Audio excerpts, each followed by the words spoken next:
Herkese selamlar. Yayına gelmenizi bekliyorum arkadaşlar.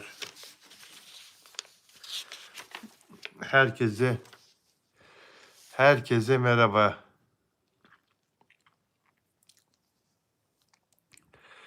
Hepinize merhaba. Magazin dünyasında yaşanan en son gelişmeleri, sizlerin de bana yazdığınız enteresan notlar var. Hepsini, her şeyi konuşacağız arkadaşlar. Yayına katılmanızı bekliyorum.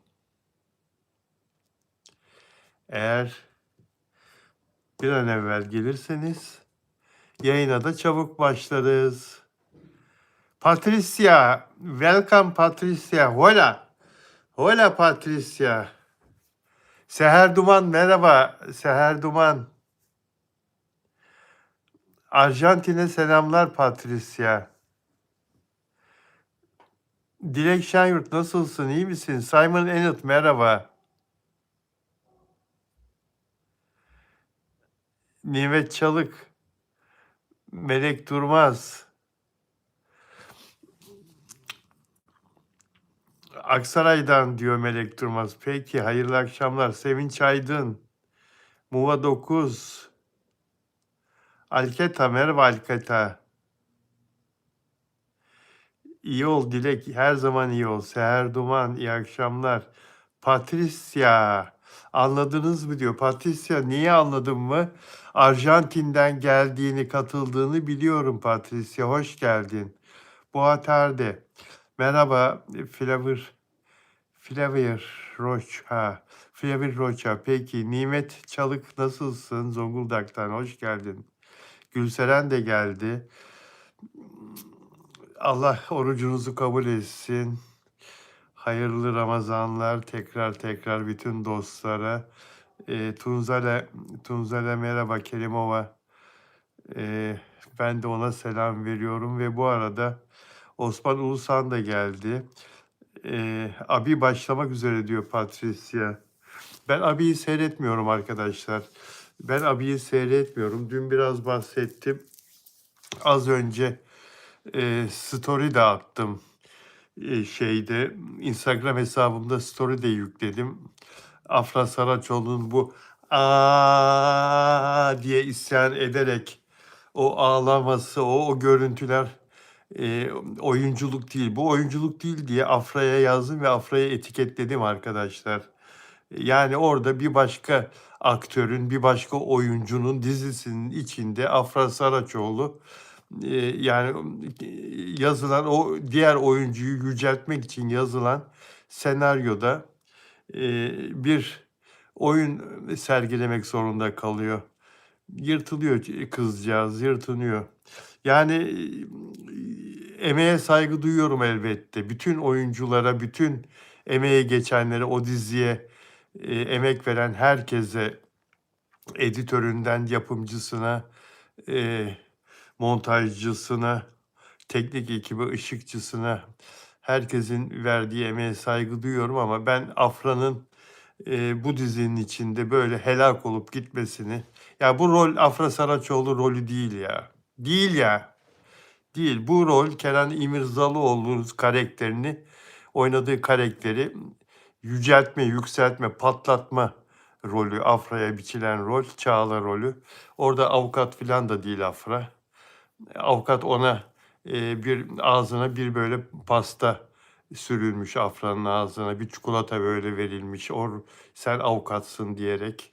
Orada bir avukatın işini filan da yapmıyor Afra Saraçoğlu karakteri. Yok yani öyle bir şey yok. Ben rahatsız olduğum için bu senaryodan rahatsız oldum. Bu hikayeden rahatsız oldum Afra Saraçoğlu adına. E, O yüzden izlemiyorum arkadaşlar. Ben Afra Saraçoğlu üzerine kurulan dizileri izlemek istiyorum. Bir başka oyuncunun üzerine kurulan dizilerde Afra Saraçoğlu'nun malzeme olduğu diziyi izlemek istemiyorum. Ben Afra Saraçoğlu için çaba gösterilen, yazılan, onu öne çıkaran, onu yücelten, çünkü o buna layık, o bu kademeye, o bu şeye geldi. mertebeye ulaştı. Anlatabiliyor muyum? Başkası oynasın böyle dizilerde. Afra Saraçoğlu üzülmesin diye de Afra Saraçoğlu üzülmesin diye de kendimi tutuyorum. Söylemek istediğim şeyleri söylemekten vazgeçiyorum. Neyse artık bu dizi gittiği yere kadar gidecek. Sözleşmeler imzalanmış, paralar alınmış. Alan razı, veren razı ama ben bir gazeteci olarak 50 yılını bu işe vermiş bir gazeteci olarak ben yemem arkadaş. Ben yemem. Ben neyin ne olduğunu görür görmez anlarım. Ben yemem. Bunu Afra'ya söylemiyorum.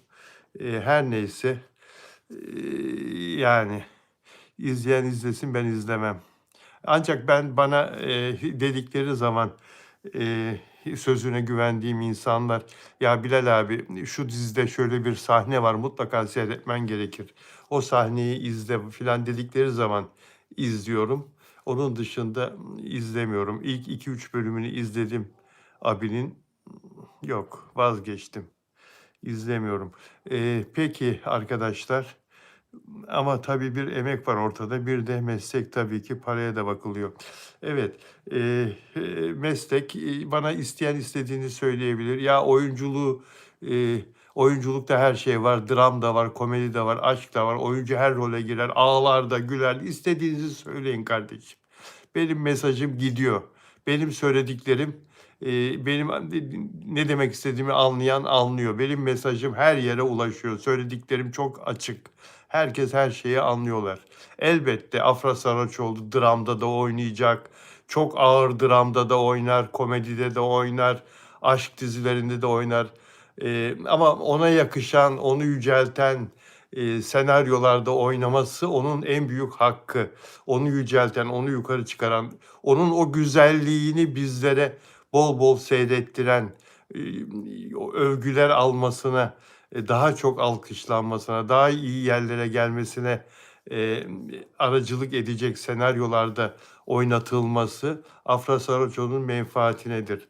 Her neyse, bu dizide böyle yaşanacak elbette. Allah herkesin yolunu açık etsin. Süreyya Diker, hoş geldiniz. Hoş geldiniz özel abonem. Ne güzel özel abonelerimi burada görüyorum. Dilek Şenyurt ve Süreyya Diker. Diğer özel abonelerim neredeler acaba? Ya Caner'den haber var mı arkadaşlar? Caner'in babası yoğun bakımdaydı. Hep içime bir ateş düşüyor. Bir endişeleniyorum. Caner 2-3 gündür yayına gelmiyor. Acaba kötü bir şey mi oldu diye meraklanıyorum. Ne yazık ki telefon numarası yok Caner'in bende. Arayıp soramıyorum da. Ancak burada görüşüyoruz kendisiyle. Acaba babasına bir şey mi oldu? Caner Tuzcu, moderatörüm aynı zamanda. Hem özel abonem. Bilgisi olan varsa yazabilir mi? Babasının durumu iyidir inşallah. Dilek Şenyurt diyor ki keşke Delikanlı dizisine Afra ile Mert Ramazan olsaydı. Keşke. Evet, ben de soracaktım. Caner'den haber yok diyor Dilek Şenyurt. Çiğdem diyor ki Mert bu yönden daha şanslı olacak dizisinde. Elbette. Elbette.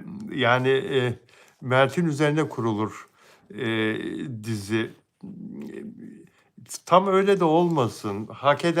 Hak ettiği yere kadar bir saygı, bir sevgi çizgisi olsun. Karşıdaki oyuncunun da elbette bir söz hakkı olsun elbette. Anlatabiliyor muyum? Yani tamamen Mert'in dizisi de olmasın. Ancak tabii ki Mert'in varlığı, oyunculuk gücü, geçmişi, birikimi, sevgi bağı, Mert Ramazan Demir'in arkasındaki fan gücü, bunlar onu bir yere getiriyor. Aynı şeyi Afra Saraçoğlu da hak ediyor ve Afra Saraçoğlu'nun da kendisi için yazılan, kendisini yücelten bir dizide oynaması gerekiyordu. Her neyse, bu böyle olmuş. Peki, özel abonelerimden bahsediyorduk. Dilek Şenyurt Frankfurt'tan. Burada kendisiyle selamlaşıyoruz, konuşuyoruz. İpek Hanım Kıbrıs'tan dönebildi mi? Uçaklar kalkmıyor diye biliyorum. Dilek, peki konuyu açtın. Şimdi bugün bu yayında İpek de olacaktı. Geçen gün İpek Kıbrıs'tan uçak kalkmadığı için gelememişti ve yayınıma katılamamıştı. O gün de, bir maç vardı. İyi dedim, madem İpek gelmedi, 8'de benim yayın saatine başlayacak Galatasaray'ın maçı vardı. Ben de bu maçı seyrederim o zaman, yayın yapmam dedim. Tek başıma yapmayayım bugün dedim. O maçı da çok seyretmek istiyordum aslında. Oturdum maçı seyrettim, yayını yapmadım. Şimdi bugün İpek gelecek. Sabahtan beri İpek'le yazışıyoruz. Bilal'cim beni Kıbrıs'tan çağırdılar. Bugün sabahleyin yazıyor bana. İstanbul'da İpek geldi o gün. Ertesi gün geldi. Ertesi gün uçak kalktı geldi İstanbul'a. Bu sabah İstanbul'da yazışıyoruz. Beni Kıbrıs'tan bir televizyon kanalı konuk olarak davet etti. Bu gece 24'te Kıbrıs Ada Televizyonu'nda çıkacağım. Uçak biletimi falan aldılar. Ben bugün öğlenleyin Kıbrıs'a uçuyorum. Akşam senin yayınına %100 Kıbrıs'tan katılıyorum. Saat 20'de. Sonra 24'te öbür yayına katılacağım. Merak etme, senin yayına %100 katılıyorum bugün dedi İpek. %100 katılıyorum dedi. Tamam İpek, o zaman ben sana konuşacağımız konuları da atarım dedim ve konuşacağımız bu programın içeriğinde olacak bütün konuları İpek'e yolladım ben. Ara ara da İpek'le yine mesajlaşıyoruz saat 15 gibi, 16 gibi, 17 gibi. Saat 19, 19.30 ben dedim İpek'e bir mesaj çekeyim. Kıbrıs'a indi mutlaka tabii sağ salim. Otele ulaştı mı yayın için filan, her şey hazır mı filan diye mesaj çekiyorum, dönmüyor. 3 tane telefonu var kızcağızın. Üçüne de mesaj çekiyorum. Üçü de açık telefonlar. Mesajlar ulaşıyor fakat mavi olmuyor, mavi tik olmuyor. Dönmedi bana. Dönmeyince ben tek başıma açtım yayını. Yani İpek'le böyle bir koordinasyonsuzluk ondan kaynaklanan ve bu üst üste yaşanmaya başlandı. Bakacağız. Süreyya Hanım buradaydı. Dilek Şenyurt burada. Peki özel abonelerimden söz ediyorum. Caner Tuzcu yok. Caner Tuzcu'nun babasından haber alırsanız lütfen bana bildirin dostlar. Nelly Manzano Arjantin'den, Nelly Manzano özel üyem, özel abonem. Onu çok seviyoruz. Ama gelmiyor günlerdir canlı yayınımıza. Patricia geldi. Patricia geldi. Patricia özel abonem değil ama geldi. Sağ olsun, o da bizi seviyor, yayınlarımızı. Arjantin'den. Merhaba dedi demin, konuştuk. Yani mesajlaştık. Delfina Dimansio Şili'den özel abonem. Ona da bir merhaba demiş olalım. O da daha sonra izliyor bizi. Peki Ümran Keleş moderatörüm burada mı? Yok. Yok. Caner de yok. Peki dostlar, sizler varsınız. İyi ki benimlesiniz, iyi ki buradasınız. Afra couple olacak dizide de hepsi boş çıktı. Afra'yı da yanıltıyorlar. %1500 arkadaşlar. O senaryo Afra söyledikten sonra değişti zaten, biliyorsunuz. Senaryoyu değiştirdiler. Yönetmeni gönderdiler. Görüntü yönetmenini gönderdiler. Senaristleri gönderdiler. Yani peki... Peki dostlar, şimdi ya çok üzücü, çok üzücü bu öğretmen Fatma Nur Çelik'in öldürülüşüne hepimiz çok üzüldük. Bütün Türkiye kahrolduk. 17 yaşındaki öğrencisi tarafından bıçaklandı okulda. Maalesef bu akran zorbalığı diyorduk ama şimdi öğretmene zorbalık oldu. Bu çocuk yaştaki insanların bıçak taşımaları okullarda ve sokaklarda, birbirlerine bıçak çekmeleri ve okulda en son işte öğretmene bıçakla saldırmaları, bunlar çok acı şeyler. Ben dizilerin bu konuda çok kabahatli olduğuna inanıyorum. Dizilerdeki şiddet sahnelerinin, o şiddet görüntülerinin, silah görüntülerinin, o kavga sahnelerinin çok toplum üzerinde, gençler üzerinde, çocuklar üzerinde çok olumsuz etki yaptığına inanıyorum. O dizilerin yapımcıları, o dizileri siz de biliyorsunuz. Şiddet içeren diziler, Abi dizisi, işte Uzak Şehir dizisi, Eşref Rüya dizisi, Yeraltı dizisi, Halef, hatta Taşacak Bu Deniz dizisi de öyle. Orada da var çok şiddet, silahlı sahneler filan. Yani, onların eseri toplumun önemli bir kesiminin silahlanması, kavga ediyor olması, birbirine şiddet uyguluyor olması, trafikte insanların kavga etmesi, o çocukların birbirlerine, öğretmenlerine şiddet uygulamaları, evlerimizin içine bedava giren, bizlere saatlerce yayın yapan o dizilerin her gün o şiddet sahnelerinin eseri maalesef toplumun bu hale gelmesi arkadaşlar. Çoğunlukla. Tabii başka sebepler de var ama diziler ne yazık ki toplumu zehirliyor.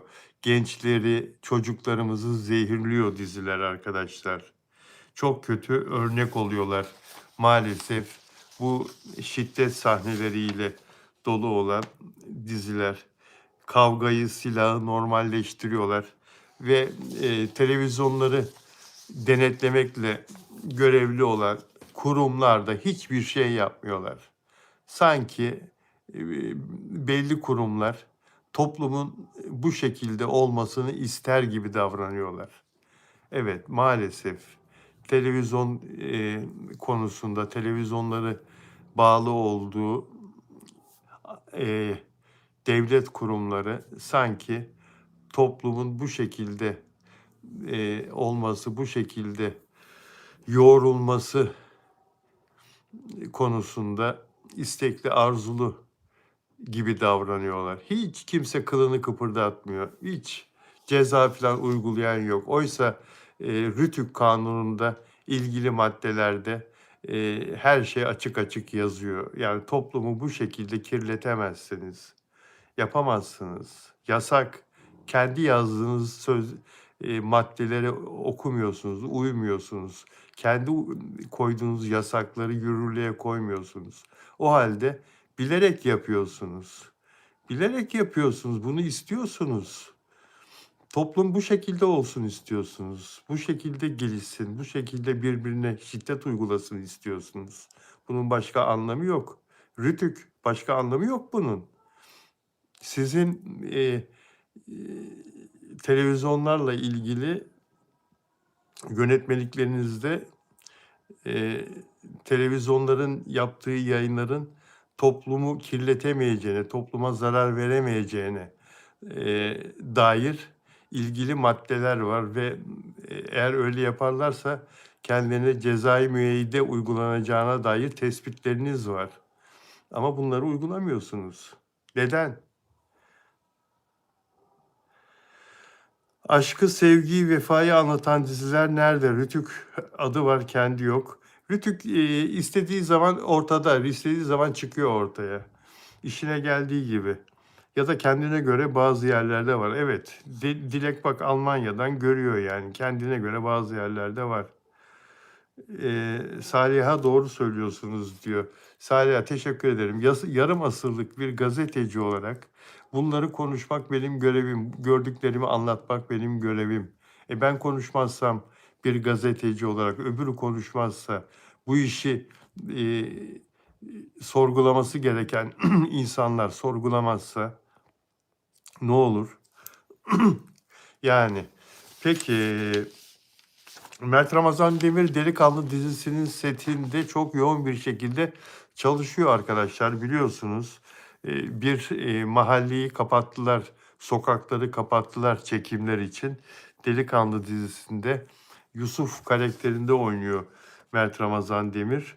Melis Sezen'le birlikte bol bol o sokaklarda, kapatılan sokaklarda sahneleri çekiliyor ve Ruslar da o sokaklara girmek için Rus hayranları da sabahları erken saatten itibaren yanlarında kumanyaları, yiyecekleri, içecekleri karda, kışta, soğukta o sokakların başında güvenliklerle OGM'nin dizide görevlendirdiği güvenliklerle mücadele ediyorlar. Ya bırakın gidelim, karavanların yanına kadar gidelim. İşte oyuncu isterse fotoğraf çekilelim filan. Yasak, yasak, giremezsin bacım.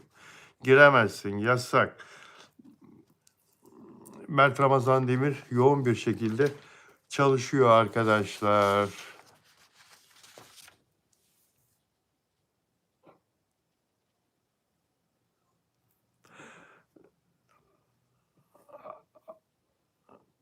Osman taşacak bu denize şiddetten dolayı eleştiriliyor. Sen dönmemişsin ne yapalım diyor. Sen görmemişsen ne yapalım diyor. Dilek Şenyurt, Mert Ramazan Demir'le ilgili bir paylaşım olduğunda biz Türklerden çok Ruslar yorum yapıyor Bilal Bey, dikkat ettim. Öyle, hakikaten öyle. Ruslar Mert Ramazan Demir'e çok hasta, çok hayran, çok ileri derecede seviyorlar. Haklılar da Mert çok iyi bir oyuncu ve çok iyi bir insan, çok yakışıklı, çok güzel bir çocuk. Allah'ın özene bezene yarattığı bir insan, bir karakter, bir ruh. Haklılar onu sevenler, ona hayranlık duyanlar. Mert Ramazan Demir aynı zamanda iyi bir oyuncu, işin hakkını veren bir insan. Evet, Nimet doğru söylüyor. Her rolün altından kalkar Mert. Her rolün altından kalkar. Bugün 3 Mart. Müslüm Gürses'in ünlü Arabesk sanatçısı, Arabesk'in babası Müslüm Baba'nın 13. ölüm yıl dönümü arkadaşlar bugün. Müslüm Gürses 60 yaşında, 2013 senesinde 60 yaşında aramızdan ayrılmıştı. Çok sigara içiyordu rahmetli ve dostlar. 3 paketten fazla içiyordu, biliyor musunuz? Günde. İnanılır gibi değil, değil mi? Bile bile ölüme gitti. Yani 3 paket sigara ne demek ya? 3 paketten fazla sigara içiyordu. Akciğerlerini tüketti, kalbini tüketti, damarlar doldu. Müslüm Gürses. İçme diyenlere de benim tek keyfim bu diyordu. Bypass ameliyatından çıktı, narkozdan çıktı, odaya geldi, biraz kendine geldi, düzeldi. Ertesi sabah sigara yaktı. Böyle de bir hastaydı. Hastanede yatarken sigara içerdi. Mert Ramazan Demir de Afra'da bir tane diyor, benzerleri yok diyor Dilek Şenyurt. Erkan Ceri, Müslüm Baba diyor. Ölümüne Müslüm Baba diyor. Evet ve bugün aynı zamanda Edip Akbayram'ın çok sevdiğimiz sanatçı, ozan, Anadolu rock müziğin efsanesi, türkülerin efsanesi, Edip Akbayram'ın ölümünün 1. yıl dönümü arkadaşlar. Dün 2 Mart ölümünün ölüm yıl dönümü Edip Akbayram'ın. O da mezarı başında anıldı. Müslüm Baba da hayranları tarafından mezarı başında anıldı arkadaşlar. Her ikisine de Allah'tan rahmet diliyoruz. Müslüm Baba'ya da Edip Akbayram'a da. 3 paket sigaraya o kadar güzel bir ses, gırtlak yapısı diyor Dilek Şenyurt. Allah vergisi Müslüm Gürses. Allah rahmet eylesin. Amin. Müslüm Baba çok değerli bir sanatçı idi. Allah rahmet eylesin.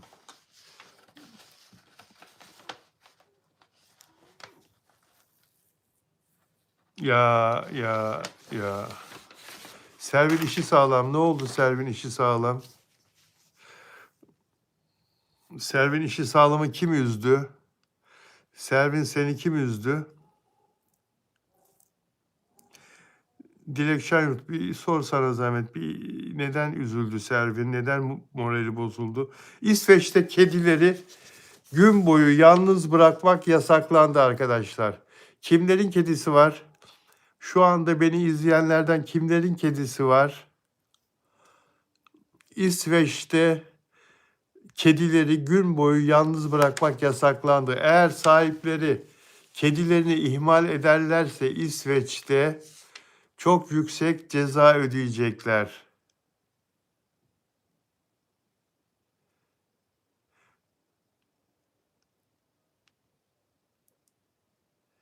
Çok yüksek ceza ödeyecekler. Günde en az 2 kere kedilerin bakımlarının yapılması gerekiyor. İsveç yetkilileri açıkladı. Tırmalama tahtası, yüksek dinlenme yerleri ve diğer zihinsel uyarılara sahip olmaları zorunlu kılındı kedilerin. Kedilere oyuncak vermek mecburi İsveç'te. Kediler oyuncaksız bırakılamayacak. Selvin, bana niye kırıldın? Ben ne dedim? Bana mı kırıldın? Selvin işi sağlam. Ne oldu Selvin? Osman Ulusan Mert'in hangi dizisinde Abi dizisindeki kadar şiddet var? Mert'in hiçbir dizisinde Abi dizisindeki kadar şiddet olmadı. Abi dizisinde şiddetin abarttılar şiddeti. Servin gel bakalım ne oldu Servin anlat. Nimet Çalık, Afra'yı da Mert'i de çok seviyoruz. Evimizin çocukları gibiler. Öyle. Sıla Deveci yetişebildim diyor. Sıla Deveci yetişti. Evet. Ve İsveç'te kedilerini üzen, kedilerine iyi bakmayan sahiplerine önce para cezası, eğer ihmal etmeye devam ederlerse sahipliklerinin iptal edilmesine kadar giden cezalar söz konusu arkadaşlar. Kedilere, köpeklere eziyet edemezsiniz. Onlar size emanet edilmiş canlar. Kedilerinize, köpeklerinize çok iyi bakacaksınız.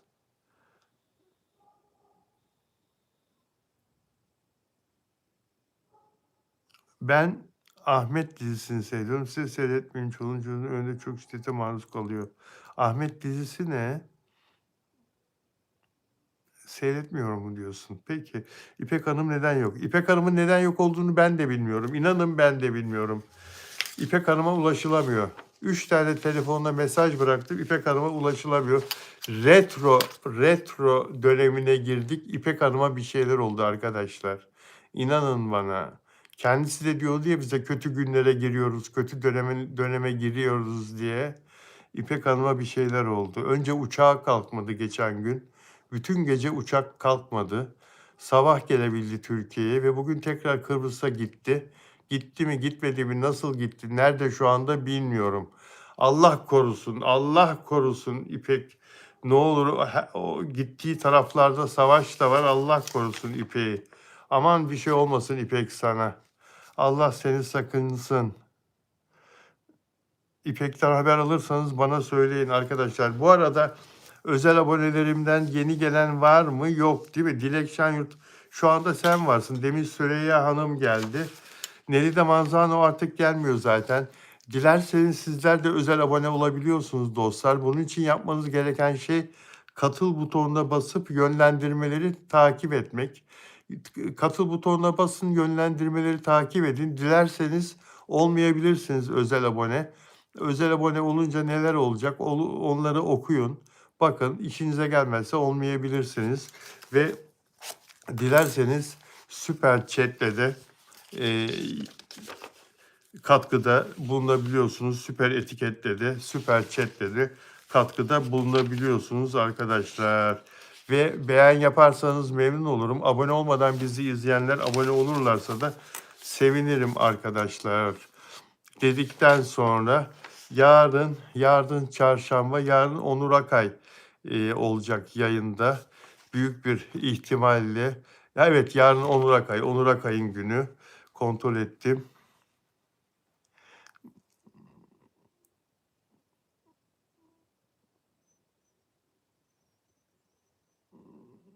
Ne diyor Servin? Mesajımı okumadı mı diyor. Bak Sıla çok güzel izah etmişsin.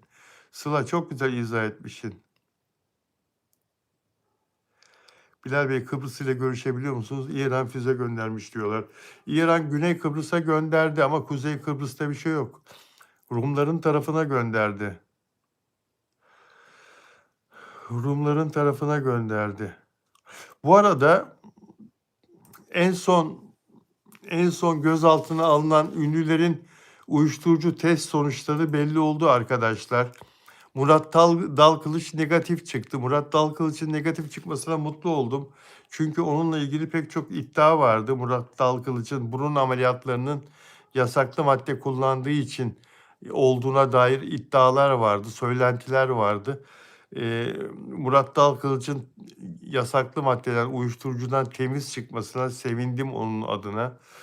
Duman grubunun solisti Kaan Tangöz'e esrar maddesi çıktı saçında, kanında.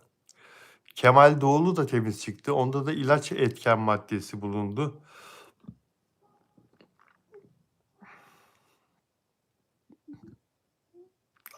Pek çok fenomende pozitif uyuşturucu kullandıkları ortaya çıktı.